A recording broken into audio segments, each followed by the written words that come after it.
You are like the it girl of consulting. I think I've been pretty hands-on with like a lot of people's recruitment process. How do you choose the best university for your career? Only when I worked in my internships did I really learn that target schools really are a thing, and they'll also have like devoted like recruitment captains. It is the most sweaty club for consulting that I've ever seen. There's like 9 people that got into MBB. How do you identify these high potential, top, prestigious clubs? They have to have like really good information or resources for them to actually actively decide to gatekeep it. Like our website is honestly like a one-stop shop for like everything you need to know to like start doing like consulting case prep. And I think you only know that after you go to university. Honestly, like hearing about how a lot of non-target students have to like go through like loops and holes just to like learn about a company and then like try to land the interview.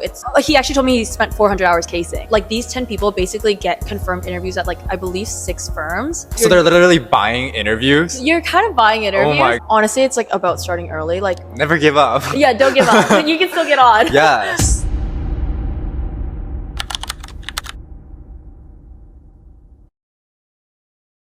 First of all, I just want to say I am so glad that you're taking the time to do this. Based off of our previous chat and what I've heard from other people, yes, you are like the it girl of consulting in Canada. No, I don't know who you're hearing that from. Like, I feel like you know so much about the entire process. You've interviewed for so many different firms. Yes. That like I cannot think of another person more perfect to do this. Okay, well, I'm honored to be here. I'm obviously really happy to share my processes. I think I've been pretty hands-on with like a lot of people's recruitment process, and that's why I wouldn't say I'm the it girl of anything, but I'm happy to share anything that I've come across or anything I've found.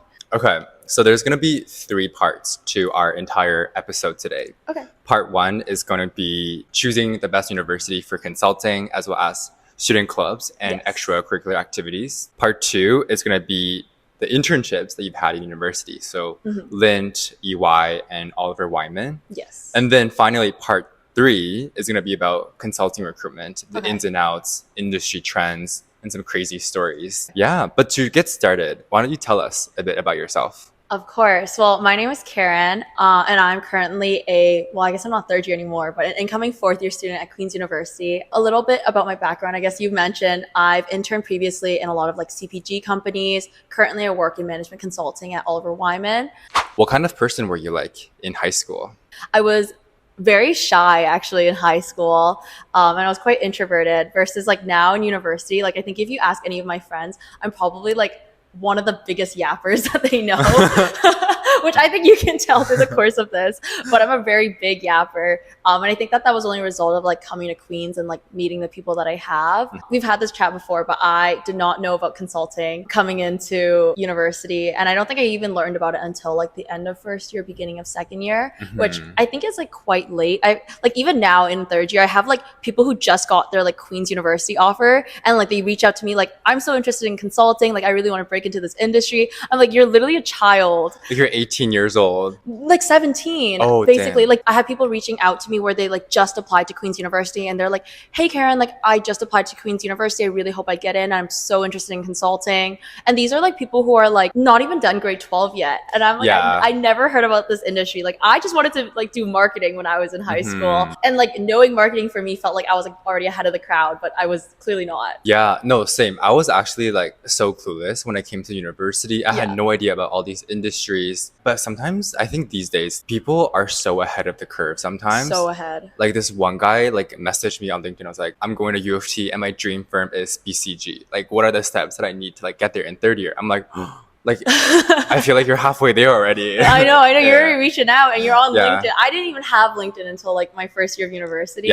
So the fact that some of these kids are reaching out on LinkedIn was already like crazy to me. Speaking of actionable tips and advice for some of the high school students that are watching, how do you choose the best university for your career? Okay, that's a very loaded question. You can look at it from like a career perspective, but you can also look at it from like a personal development perspective. One thing that really drew me to Queen's University, especially like business, was that, okay, not that it was high school, but it was basically high school again. There's only 2,000 people in the entire like business school. There's not like a day where I walk to campus or like go to school or go to class where I don't run into like at least 3 people I know. I think it's actually really valuable talking to people in university. Like I didn't do this as much, but a lot of my friends did. And I think that was like such a smart thing they did, where they like reached out to people from like the various schools just to like chat with them. And I think the easiest way to tell whether you belong, not just at like a university, but even like at a firm, is did you enjoy your chat with them? Do you genuinely want to hang out with this person? Like, Yes. do you not just do you want to be them? Do you want to be successful like them? But do you want to like hang out with them? Like, would you sit down like and eat dinner with this person for like 2 hours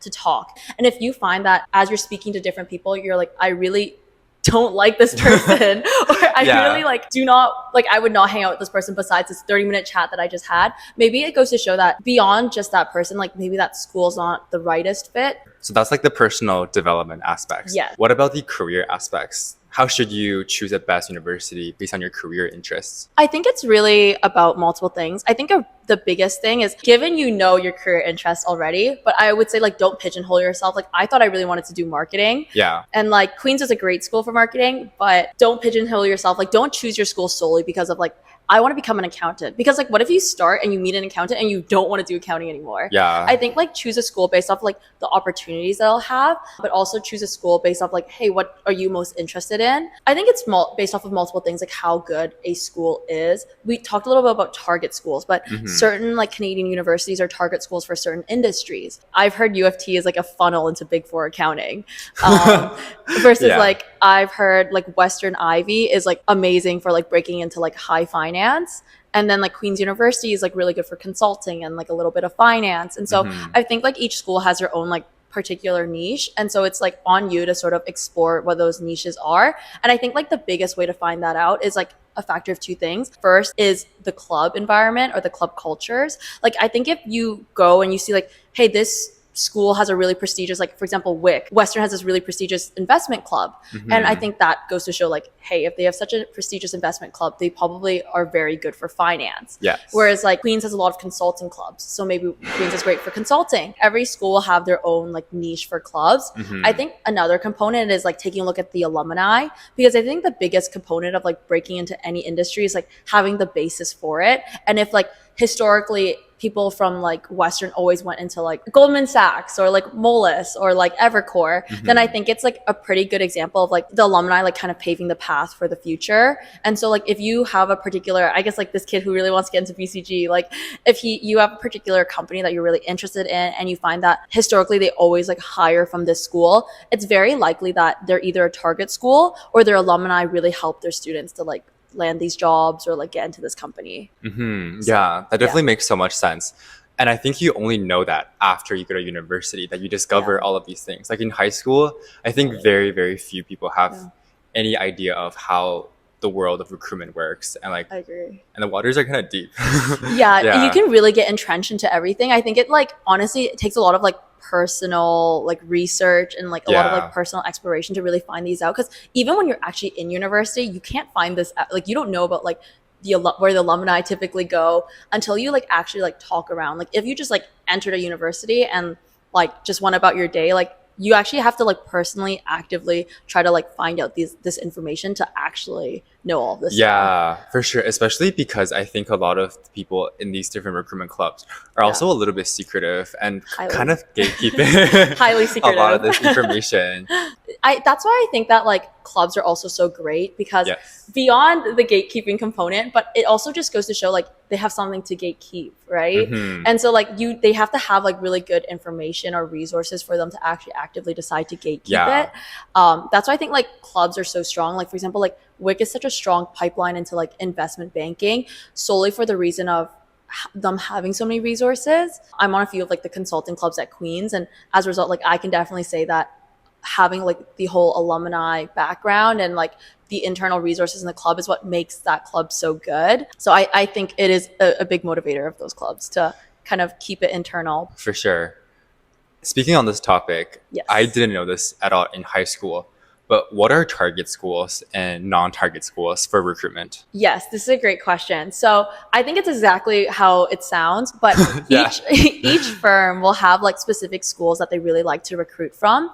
And as a result, they'll actually invest a ton of resources just to recruit students specifically from that school. And only when I worked in my internships did I really learn that target schools really are a thing. And being in a non-target school genuinely makes it a lot more difficult to break into certain like certain industries and certain companies if you don't have like that sort of background, because there's just like no recruitment network there. An example I can give of this is like literally for consulting.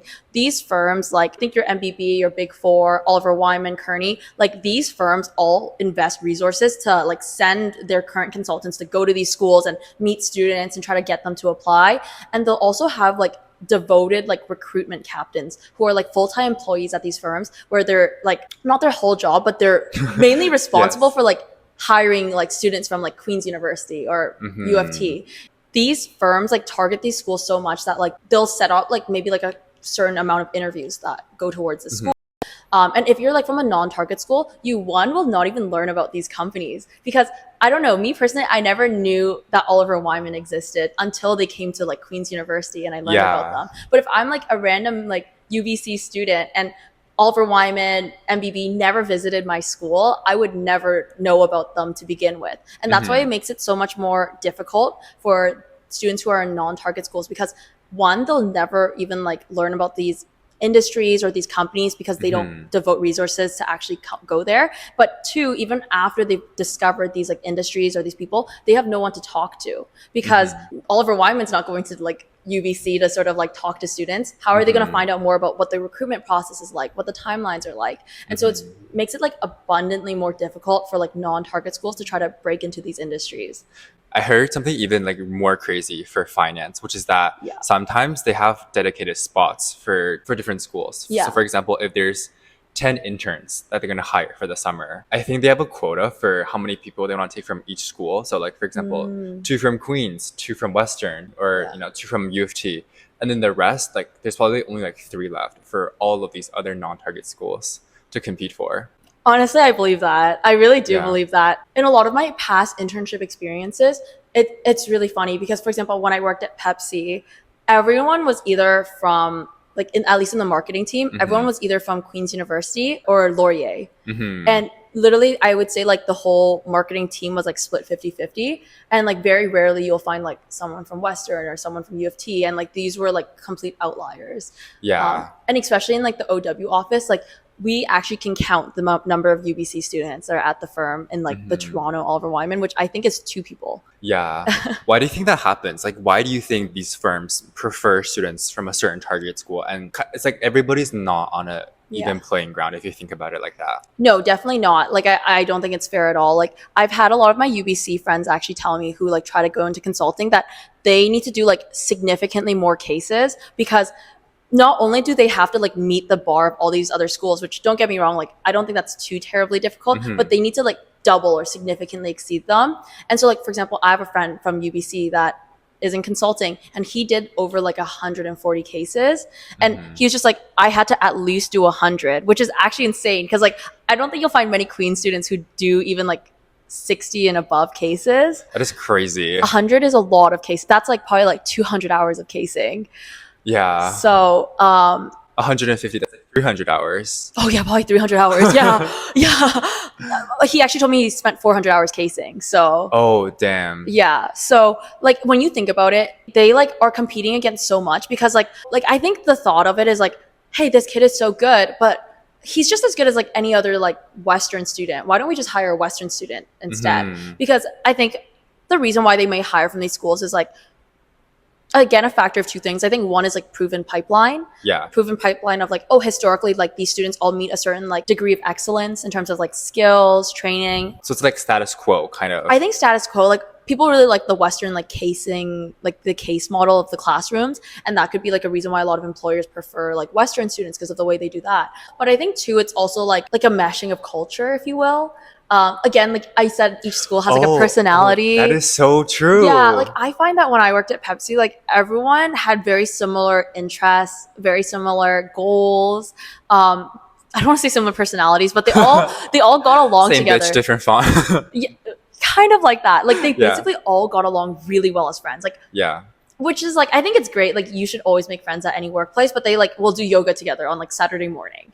And so they're really good friends. And I think like it could be because they were already friends in university. And so like, why don't you want to hire someone that will blend so well into the firm?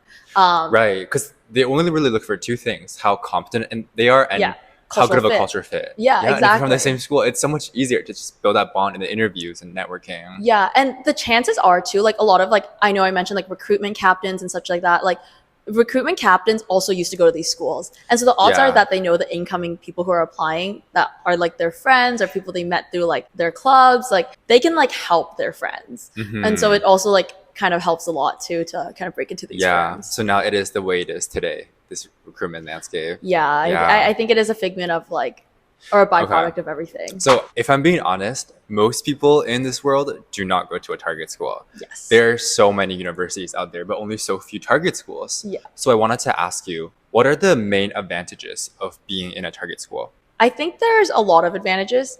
I think it really honestly boils down to a few things. First of all, the biggest advantage is just recruitment. Yeah. I think it makes things a lot easier like when these firms like come to your school. And for example, at Queen's, we have our own like recruitment portal. And so these are like specific jobs that or like internships that only like business Queen's University students can apply to. Oh, so it's not like a public LinkedIn posting that everyone sees. No.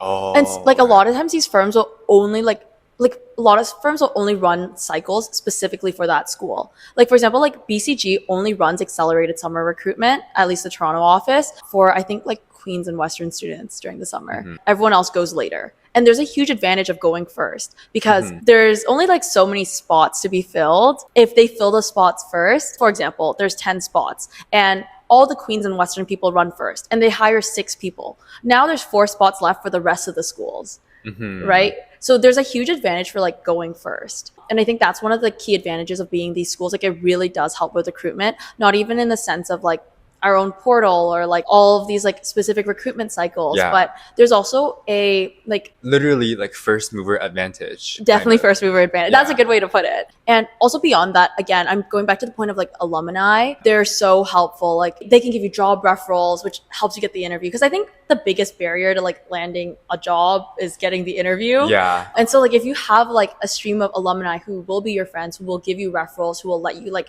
crack the first step of like landing that interview, that is so helpful. And beyond that, they'll help you prep. It is so crazy because this never happens at U of T. I swear U of T, even though it is like one of the largest schools in Canada, It is still a target school too. it's not a target school it's not a top target school for a lot of firms, I would say. And I remember hearing from a lot of my friends that at these target schools, they literally have like exclusive dinners with, for example, the managing directors at a Yeah. firm. Like, for example, if you're recruiting for BCG and like the week before you went to like an exclusive dinner with like the managing director, that's going to make it so much easier to like network and like meet people. No, I completely agree. I think it's also a figment of like the clubs too. Like we Yeah. at Queens have so many like clubs, not just like, oh, a consulting club or an investment banking club. We have like clubs for like conferences, and these conferences will have like are like multi-day events Oh, where people like these firms will send like 10 reps from their firm to like go and basically rep the brand, interact with kids and like eat dinner with them.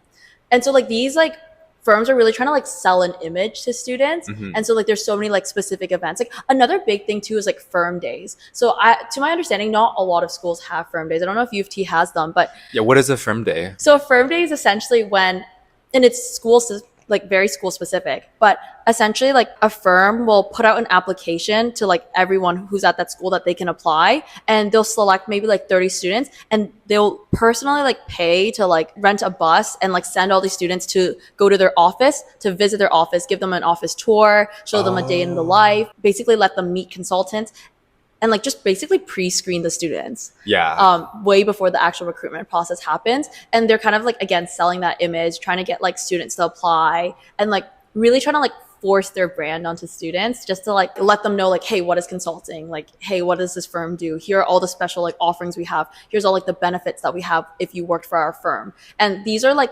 firm day events for like students, and only certain firms do it for certain schools.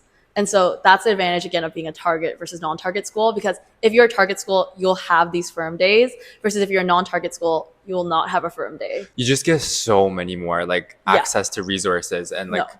priority opportunities and all that stuff. Yeah. And it's also like the firm days sound like such a good recruitment pipeline because they'll probably have like all this name tags printed. They'll have people meet the kids. They'll Yeah. probably reach out afterwards to like network the kids. they won't Yeah. really like reach out. So I feel like it's such a natural like pipeline. It's such a natural way to network too, because I Yeah. feel like normally when you're trying to like meet people, it's like you're just like trying to like blind LinkedIn message a bunch of people Yeah. versus like, hey Alice, I met you at the firm day event that I was at the office last week and I had a lovely conversation with you. Like I'd love to like follow up, and you're much more inclined to reply because you're like, oh, I know this girl. Hmm. I met her last week. And so it's such like a more natural and easier way to like network around. It's also an opportunity for you to like meet a recruiter, because like at these firm days, yes. there's a recruiter there. If you were to just go to like a McKinsey recruiting event, and this is like for like open to everyone, like there's probably gonna be like 500 kids and like Yeah. 10 McKinsey representatives. That's not very beneficial. It's like one rep and then like a circle of like kids Exactly. just like surrounding And that's them. so hard to like get your name out, for you to Yeah. learn about, actually ask the questions that you want to ask. That's so difficult. You're literally just standing like so tired, like waiting in line to like ask one question. I know. You're just awkward. You're like, okay, when can I talk? Or like, when can I step out now? Like Yeah. you're just awkwardly standing there. Versus like these firm days events, like 30 kids and like 10 reps, like that's unheard of. Like that's Yeah. like that you can actually have one-on-one conversations. And so like that's why like these like firm day events specific for like a school are so like advantageous and so helpful for people who are in target schools. It's so funny. So for the people that are watching, Karen and I pretty much scripted out most of the questions beforehand. And my question was, what are the advantages and disadvantages of going to a target school for recruitment? And she had like all these advantages, and then for disadvantages, I was thinking, oh my God, it's gonna be like more competitive. Everybody knows something. Oh, actually, But the that's- only thing is, she's like, I can't think of any. Maybe overwhelmed by options. I was like, that is Okay, actually that's a really good point. If you're at this school and you want to get into these firms, so does everyone else in that school. I feel like if you're in a target school, like everybody's in the school is on the same playing field, I feel like. Yeah, Yeah. yeah, exactly. So like maybe you're on a different playing field from like students from other schools, but you're Mhm. on like a relatively similar playing field for like all the students in your school. And so Yeah. you have to like put in the extra effort or extra mile to like get yourself above. Yes. And like this could be like joining clubs or like networking harder or like trying to establish your own like specific set of like competitive advantage relative Yes. to the rest of the students. But yeah, that is a good disadvantage. No, but I think honestly though, going to a target school is so powerful when it comes to recruiting, and it makes your life so much easier. No, definitely. Yeah. I definitely think it's like, if you had to tell me like, would you rather be at a target school or non-target school? Like obviously I'd choose the target school. Mhm. And like honestly, like hearing about how a lot of non-target students have to like go through like loops and holes just to like learn about a company and then like try to land the interview, it's like significantly more difficult. Yeah, don't you have like that crazy story from like your friend at UBC who was like enrolled in this like insane program or something? Yeah, honestly, he could probably tell you it better. For like, to my understanding, none of these consulting firms go to like UBC to like try to recruit students. Yeah. But essentially, the only way to like even get an interview as like a UBC student is you have to join this like very special like program that was like created by like an ex McKinsey UBC student. And essentially it's a program where it's like 500 kids who apply to this program, and then you have to like interview to try to get in. Wow. And like to this program only takes like 40 kids. Oh, that is really selective. Yeah, it's very selective. So you have to like case as hard as you can to try to be in the 40. To my understanding, you have to interview like 3 times or get Girl, interviewed. that's literally recruiting for a firm. That is recruiting. You get Yeah. you do have to do 3 case interviews to try to get picked into the 40. And then once you're in the 40, I think like 10 of them are guaranteed interviews for like 6 firms.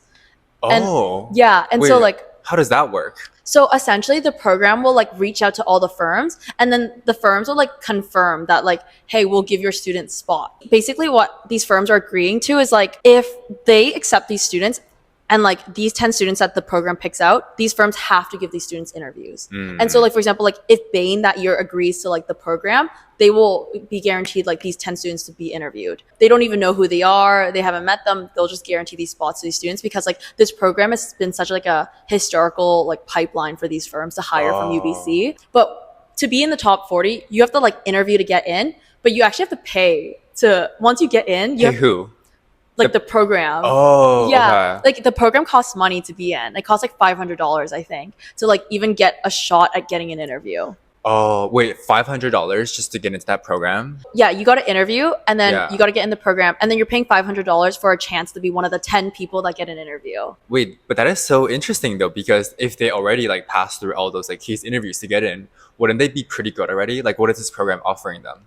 It's offering them a shot at the interviews because, like I said, if So they're literally buying interviews? you're kind of buying interviews. Oh my God. But then, like, even so, basically, out of these 40 Yeah. students, then the program itself screens these 40 students in terms of resumes and chooses the 10 people to give to the firms. Girl.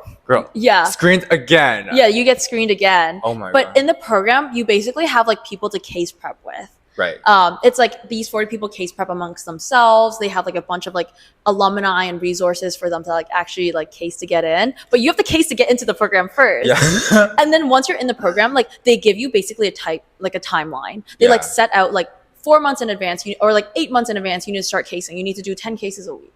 Well, it's like one of those like advanced like math accelerator programs that they do Oh, in exactly. like, high school in like China or something. Yeah, no, exactly. Like, wow. It's like prepping for like the GMAT or something. Yeah. You like got to do practice every day or something like that. But essentially that's what it is for them. And like these 10 people basically get confirmed interviews at like, I believe 6 firms. I believe last year it was like all MBB. So these 10 kids get an interview for all 3. I think it was also Accenture, Monitor, Deloitte, and Oliver Wyman that did it last year. So like all the best ones. Basically. And they have, Yeah. and you have to interview for all 6 firms. Mm. So it's great because you're guaranteed so many interviews, but I've heard a lot of students who get like a really heavy burnout from it, Yeah. which Yeah. I can imagine. I think I'd be really burnt out after doing like 150 cases. I think I'd be burnt out after doing 50 cases. That is actually so much work if you think about it. That's like 100 hours. But like they're probably gonna be like a weapon after. Yeah, going through probably it. a casing weapon. But the thing is, like, they could be weapons, but because they're from a non-target school, the bar is so much higher for them Yeah. that like they can be a weapon, but they need to be like a crazy weapon for them to actually like secure the final spot. Gotta be academic weapon, Yeah. casing weapon, have internship experiences. Honestly, recruitment Basically. these days is so crazy, and it's getting more and more competitive these days. Honestly, like, these companies keep trying to one up each other like, to get talent. Like the Yeah. timelines are getting crazy. I bet 10 years ago, accelerated recruitment was not a thing. When you think of finance, they hire 2 years in advance for like PE. That's insane. Like 2 years ago, I think I was still frolicking around. Like Exactly. I feel like you need to know exactly what you want to do. you need to be so clear-sighted. Yeah, no, I Like in agree. if you know in high school, like that's like just the right timing. I feel like, Oh yeah, that's kind of insane though. yeah. Because like when you're in high school, you're like what, 17, 16 years old? Hmm. Man, I was probably still like learning how to ride a bike. Like I doubt I knew what to do when I was like Okay. 16. And so like to like put so much pressure on like someone who's like their age doesn't even start with a 2 yet to like know what they want and like start recruiting for this is like genuinely insane. Okay, I feel like we've been like very, very like ranty about this whole thing, which is good because that's the reality of it. But Yeah. moving forward, I think throughout this episode, we're gonna be providing some like actionable advice, Okay, yes. feedback, and resources to like help people Yes. through this very intimidating, like very like hard to navigate process. Yes. Moving down sort of the storyline, you Mhm. got into Queen's University. Yes. It's a target school, so you know Karen really lucked out there because you wanted to do consulting, right? I honestly did not want to do consulting going to university. I really wanted to do marketing, actually. Oh, right, yeah. So I got really lucky that I ended up wanting to do consulting and I was in a good place for it. But going into university, especially coming out of high school, I like probably watched too many movies, but I really wanted to do marketing. Watched Emily in Paris. Probably, yeah. No, literally. Yeah. I think I was so like jaded by the vision of like how glamorous marketing would be in terms of like, oh, like I'm gonna like design and like be so creative and like Yeah. create like these crazy advertising. That's not marketing, that's advertisement. And like That's like agency life. yeah, not that's like agency corporate. life. And Yeah. it's not like what you normally think marketing is. But when I came into university, I really wanted to do marketing just because I thought it like gave me so much creative space and creative room. But I think it was only after actually learning and speaking to people who were upper years did I really learn that like I guess like marketing doesn't give you as much creativity as consulting actually did. Because like the way I thought of like creativity is like, oh damn, like I'm helping these companies like create very like creative solutions, like helping like design and like basically control, navigate a company. Yeah. But marketing, like the actual marketing I genuinely thought of was actually advertising, which is not marketing. like you want to be like behind those campaigns like Nike, just do it. Or like all Yeah. those like beautiful like road, like photo shoots and all that stuff. Yeah, like I wanted to do like those crazy like billboard poster ads. Yeah. Like, no, that's advertising. You're not doing that as a marketer. You're maybe like selecting out of 5 options which one to actually take. You're not really doing as much like creative work as like you think you'd be doing. Whereas like when I was in first year, I spoke to an upper year who was in consulting, and she left marketing to go into consulting. And she told me like, Karen, like, why don't you look into consulting? Like, it's much more creative than you think it'd actually be. And did I learn that like consultants actually have so much more creativity, where they're like learning about like companies' business problems and like genuinely trying to solve it. And so only in like the end of first year did my like sights on marketing really shift towards consulting. Speaking of like consulting and like this entire thing, I've always been so fascinated because maybe it's because I've never been a consultant myself, Yeah. but what the fuck do consultants actually do? That's a really great question. Like- I personally could not tell you. Like I've heard so many like different variations and different answers, but I feel like no one has been able to like summarize it very cleanly in like one or two sentences. I've heard a lot of people try to answer this question. I've heard like, we're a doctor for businesses. That's so bullshit. Doctor for Can I swear on this? yeah. Okay. Like people say like, oh, we're a doctor for businesses. And a Yeah. lot of like consultants resonate with that. No, I think that's so bullshit. That's so not true. Yeah. Honestly, like, especially if you're just starting out, like consulting is a lot of like brainstorming, PowerPoint, and Excel. Like aligning logos on a slide. Okay, maybe not as like intense as aligning logos on a slide, but like building slides to like Yeah. answer a question. It's a lot less like hands-on in terms of like actually doing the business problem. I think that's like left up to the company to actually do it. But a good chunk of consulting is just like doing the behind the scenes, like figuring things out and just like helping this business like create a plan, but not maybe necessarily implementing it. Mhm. On occasion, like a firm will like rehire a consultancy to actually like help with like project management and like actually implementing like the 5-year timeline that the consulting firm initially proposed. Yeah. But things like that are like a lot less exciting because Yeah. at that point you're not doing like the exciting like business problem solving work that like consulting has like promised to you. And it's a lot more like you're literally like that employee's bitch. Like Yeah. that company's bitch. Yeah. Okay. So we talked about, your entry into university Yes. and how you eventually figured out that you want to go into consulting. Hence, during university, you're a part of 3 different clubs. Yes. Creo Solution. Sorry, messed up the name. You're all good. QCA, Queen's Consulting Association, and also Vogue Charity Fashion Show. Yes, that one is for interest. Yes. Yeah, Vogue, a charity fashion show, helped me get into Oliver Wyman. I'm kidding. It's so interesting because I was stalking the clubs that you're a part of, Yes. and one of them in particular caught my interest, Creo Solutions. Yes. You're a part of this one club called Creo Solutions, and honestly, I think it is the most sweaty club for consulting that I've ever seen in my life. If you just look at the recruitment placements that they have for Yes. one class, there's like 9 people that got into MBB. It was like 3 McKinsey, 3 BCG, 3 Bain. And then the rest of the people who didn't do MBB, they're like in investment banking at like Goldman Sachs or Yeah, Moelis. or like at Microsoft. And it's like so crazy. Like how can one club be so cracked? Like what is going on here? Yeah, well, Creo has been around for a very long time. Creo's been around since like 2004, which is probably when you were born. 2003. Oh, you're 2003? Yeah, I think we're the same age. Wait, aren't you a 2.6?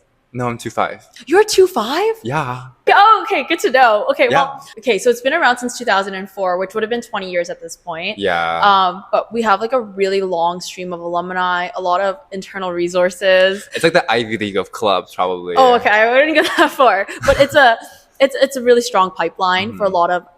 lot of people and a lot of like firms. I think one thing that's really great about Creo is that like we're a really big like people developer. Obviously, we're a student-run consultancy, and so I think you'll probably hear a lot that like one thing that's so great about consulting. I've had someone say this to me that it's like Navy SEALs training, but like for your brain. Oh, okay. Okay, because you're like so rapidly trying to like learn so many things, like obviously PowerPoint, Excel, but you're learning a lot of soft skills like problem solving, communication, teamwork, handling stress, handling tight timelines. And so like I think Creo essentially, because like of so many years of being in operation, we've essentially developed ourselves like to run like an actual consultancy. And so Oh. people who are on Creo genuinely have the exact same skill set and the exact same experience of like people who actually work at large consulting firms when they're in university. We take on actual clients who actually pay us. We take on clients who like genuinely have business problems that they need to solve. And we have actual like consultants, like full-time working professionals shadow our projects to like just make sure, or like advise our projects more so of like, hey, is everything running on par? Like get advice from them. And like we do very similar work to like what actual like consulting firms do. But I think the reason why, like beyond just like the whole people developer standpoint, I think one thing that's like really great about that is because like people or our consultants on Creo develop such diverse skill sets, it basically sets them up to like join any industry, which is why we have so many people who one go into consulting, but two investment banking, who go into tech, who go into like operations, who even go into sales and marketing, because they have like that backbone to really rely on. And so it makes it so much more easier for them. But sort of beyond that, we also have like so many alumni who like actually end up going to a lot of these like prestigious top tier firms like MBB, Goldman Sachs, that they like are still really well connected to our club, and that they still continue to like devote time to our students. Again, like, so think about how like if you're in a target school, you have firms who have like specific exclusive firm days for that university. And now these firms have specific events targeted just towards these clubs now. And so it's like even just, oh my God. Yeah, so it's more exclusive than the already exclusive environment that's happening. And Damn. so like I can speak like, for example, for Creo, one big component is that we will have like a mini Creo firm day at like BCG, at McKinsey, at like. That is crazy because they also have to dedicate so much resources to like plan a firm day, and to do it for just one club. Yeah, just the students on that club to like come there, go get trained, to like meet people. But the reason why they're so willing to do it is because all of these people who are planning that Creo BCG training day are Creo alumni. Makes sense. Who currently work at BCG. And they're so like connected, so still really dedicated, still like love the club. Like honestly, like being on these clubs, especially for me being on Creo, like it gives you so much as a person that like when you actually like have maybe been successful, succeeded, secured the job, you want to give back to the students. And I think that's why like the history of alumni keep like coming back to just like give back to the students. So it's kind of like a feedback loop. It's definitely like is a feedback. You join, you get all these benefits, and then you become like an alumni, you get into a prestigious firm, and then you give back, and it just continues and it gets better and better each year, hopefully. And they're like, this is what helped me get the job, I want to give it to all of these kids now. And so that's why like there's so many of these like exclusive events for these specific clubs. And it's not just like Creo that has it, like QCCU also has it, and I'm certain a lot of the like finance clubs also have it. But it is so fascinating because in university, I feel like a lot of people don't even know about like student clubs. Like there's like so many student clubs in university, first of all, but there's also so many people that aren't a part of any. And I think not a lot of people are aware that so many of these clubs are direct recruitment pipelines for these firms. And that once you're in one of those clubs, you're pretty much halfway there already. Yeah, honestly, probably. I think like being on these clubs essentially like really help you to get an interview. Yeah. People who are alumni of these clubs obviously go into these great firms, but they then become the recruitment captain for these firms for that specific school. So like BCG, McKinsey, Bain, Oliver Wyman, Kearney, they'll all have a recruitment captain who are like an alumni of that school, and they're dedicated towards just like talking to students from that school. And like if you're an alumni who came from one of these clubs, don't you want to talk to the kids on that club first? They're like, these are my people, I'm going to talk to my people first, and then I'll talk to anyone else. Obviously they're more than willing to talk to anyone, but like my people. Obviously their time is limited as well, because there's only like one or two co-captains, but like 1,000 students each year. Exactly. So like they're not going to have the time and energy to talk to everyone. Yeah. So it like honestly it makes things a lot, like it helps you a lot just being on these clubs, because they're such like great, like obviously pipelines, but they like give you so much resources. And like sometimes you won't even know who to contact. Whereas like when I was on Creo and I was like, hey, I'm kind of interested in consulting, I literally had one of the MDs sit me down and they're like, okay, well, if you're interested in consulting, here are like the 3 people you need to talk to from each of these firms. Give you like a pull up an entire list, like talk to these people. Yeah, they're like, oh, if you're gonna apply here, you need to talk to this person. That will get you the interview. If you want to, you know, interview here, or you're interested in this firm, like you should talk to this person. And like later on did I find out, like after I reached out or like connected with them, that they were the recruitment captains. But because I was reaching out as like Creo student reaching out for a chat, they were like more than willing to chat with me. And it is so crazy. And because of this phenomenon that's going on, like most of the offers from these prestigious firms are given to the people in those clubs. Yeah. Like for example, you guys had this crazy stat that 90% of Queen's MBB offers are given to people in Creo. Yes, I think this is an old statistic now. It probably is closer to like the 60-90 range, but that's still majority. Yeah. Yeah, like a good chunk are. But it's also like, again, a feedback loop. Like if every year, like these alumni want to help these students get in, they have a higher chance that they get in. And then it just continuously feeds upon itself where like, oh, Yeah. like the next, like when you think about like, It's like a snowball effect. Kind it of. definitely is. Like for example, like if I were to be like, oh, every year, like Oliver Wyman hires 3 interns. 2 out of 3 interns are Queen's students, and 2 out of the 2 are Creo alumni. Or Creo students. After their internship, they go and work full time, and they become like the recruitment captains. Like, there's only 2 people who are both Creo. Like, they're gonna help Creo first, or like help these my students God. first. Yeah. So it becomes like a really like not vicious, but like an intense feedback loop.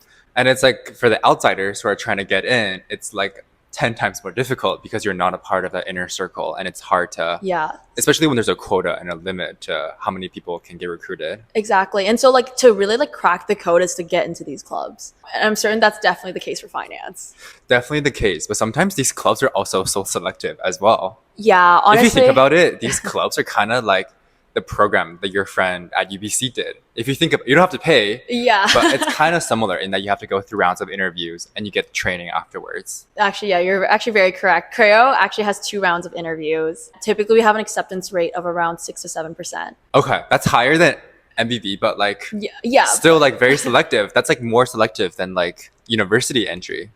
Typically, laws are similar to like university entry. So obviously not the same as MBB, but we're not MBB, we're a club. Yeah. What's so interesting is that when you first go into university, you're not aware of which clubs are the good ones. Because like on paper, all these clubs look really similar. It's like university name, blah, blah, blah club. Yeah. You can't tell which one is actually really good and which ones are just there.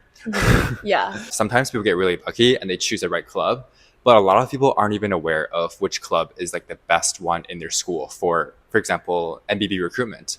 So they like realize in second or third year, but by that time it's kind of too late to get in.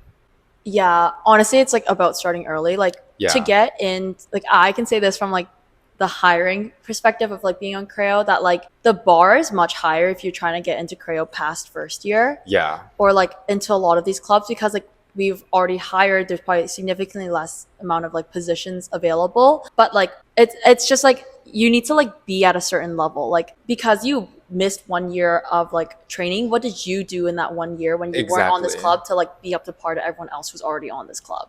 Yeah, and it's just like why would we spend the time and resources training you to be on par with someone else? Yeah, like when you don't show that potential, right? Exactly. Like this year when we hired our 2-6 class, so that would have been like not in first year, that would be in second year. The people that we ended up hiring already secured third year summer. They were already like secure to go to like Goldman Sachs, to go to Moelis, and like that's like it was like a primary reason. I think sometimes something that I just realized is most people that are watching us talk right now are probably gonna hate our fucking guts, because I think we're kind of in that like kind of more exclusive circle of like these like really powerful recruitment clubs. Like for example, I'm on a similar club at Ramen Commerce.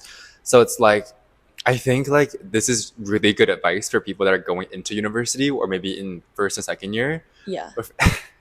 If you're in like third or fourth year, it's kind of like too late. I feel like. Let me reframe this then.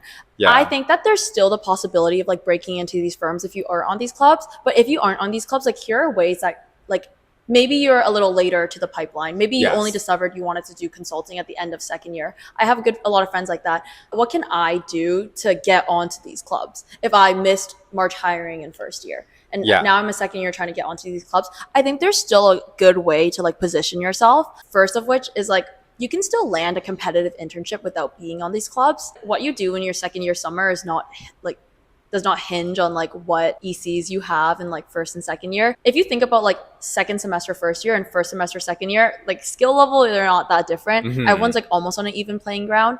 And so I think that like if you want to like get into these clubs that will enable you to like have more smoother recruitment processes, I think one thing that can really help you is like try to land a competitive second year internship. Yeah. And this can be a lot of personal merit, as in like networking, like having which we'll talk about in the later sections. Yes. Networking, or like having a high GPA, or like just like positioning yourself better, like talk to the people on these clubs. Repeated connection really does make a difference, and it really does help. Beyond that too, like when you actually are doing your interview, you can like be a very strong interview candidate. Do more cases so that you're like more polished than the rest of the people, because you're trying to like meet a specific level of excellence. And I think that like you can definitely still do it if you like put in the effort to like prep. Yes. And so like this is like talking to your friends about like what their processes are like, talking to the current members and like getting their help to actually case prep to try to get onto these clubs. Even if you like missed maybe getting on in first year, it is still possible to get on in second year. You just need to like put in that extra effort to like position yourself properly. Never give up. Yeah, don't give up. You can still get on. Yes. Apply for Creo. This whole thing is an ad for Creo. Okay, maybe diving deeper into a related question. Yeah. When you go into university, how do you identify these high potential, top prestigious clubs that are going to help you immensely in recruitment? Yeah. Where do you like? How do you filter and like pinpoint like this is the one? I think it's definitely like a personal thing. I think the first step is like what industry or like what interests you. And so picking out clubs from there that like interest you. Like, yes, I like consulting. I'm going to pick out all the consulting clubs. So like, there's like 5 or 6 left. Yeah, like there's like 6 or 7 consulting clubs. And then of these clubs, like which one do I think is like, you have to do like more research into each one. Like which one does like make sense for me? Like for example, there's like Fresh Site, which is another consulting club that does like nonprofit work, versus like Creo, which does like small to medium sized, or actually large now, actually like enterprises, and like does things like that. Wow. And so like you can do your own personal due diligence to see like what makes the most sense for you. But I think like trying to figure out which one is like the most prestigious, if that's something you care about, is honestly word of mouth. Talk to upper years, talk to like people at that school. Like these clubs are big enough, and there's enough like hardos in like first year that like they'll know which ones are the big clubs. And I think the way that I learned about all of these big clubs is because I heard it from other people. Yes. And like some people are just like, they're like, oh my God, like, have you heard of this club? The people that are so sweaty, I'm too scared to even apply. Yeah. Like, or they'll be like, oh my God, I'm going to apply for this club. Like I really want to get on. Yeah. And like, if they're saying that in like the first month that they just joined, they did their due diligence, just take their due diligence. And like, that's probably likely correct. Like I didn't even want to do finance. I didn't know about it, but I heard about Quick before I even joined university. Yes. Yeah. So like very similar, like word of mouth. Like I didn't really know about the consulting club landscape, honestly, until like the end of first year when March hiring actually rolled around. But it only took me talking to like an upper year being like, I'm kind of interested in consulting, to be like, damn, you need to apply for Creo then. Upper years always know. They know. Yeah. They've been here long enough. Yeah, they have a year up. They talked to probably like 10 more people than you. Like they already know, and like they've gone through like the ringer first. It literally took me like one chat to be like, or like 10 seconds to be like, I'm interested in consulting. You need to apply for Creo then. But actually, funny enough, this year there was a handbook, like an intro to commerce or like survival guide for commerce handbook at Queen's that was released by someone. And in that there is a tier ranking. Oh my God, there was the same at UFT as well. No way. Yeah. So if you want, I can send that to you. But okay. There's a tier ranking of the Queen's University clubs. And on tier 1, there's Limestone, Quick, and Creo. And then there's tier 2, and then there's tier 3 clubs. So I guess if that is not an indicator enough of like club prestige, like these, like it's like a internalized prestige from the university. Yes, because all these clubs, they look really similar on paper, but there actually is a pretty huge difference between them. Yeah. Like some clubs are honestly, like, not to be rude or mean or anything, but they don't really do much. Like the culture is not really there, and like the people inside are also like not, like very like overachiever type.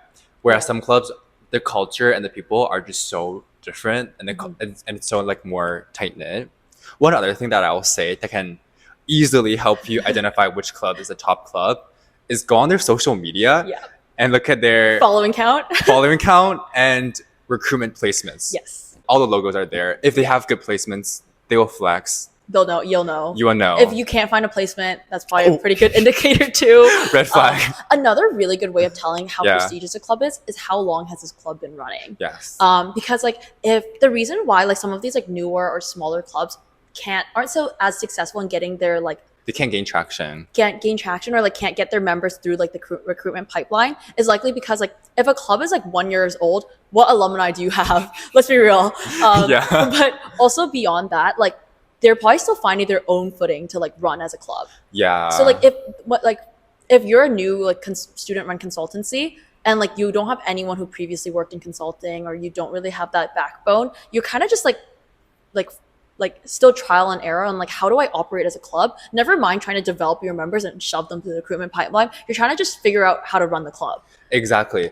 Another thing, if they have more time to develop, you're gonna have more resources. Yeah. For example, I made an account for Queens Consulting Association's website because like when I went on, they're kind of keeping this up. They're like, you have to like make an account, like get like all the industry guides, the resume book, the case interview drive, and then I made an account and I went and I was like, oh my god, like this is so detailed. I don't think any club at U of T has such a detailed account of everything related to consulting recruitment. Like I have everything downloaded, but essentially it's like there's an industry handbook that tells you literally what consulting is, different types of firms, all the timelines of there's literally like a little like what is it, like water, not a waterfall chart, like a flow, like a pictogram. Like a little like this is like in January this happens, like February, like, oh my god. There's even a podcast that interviews like we have a podcast too.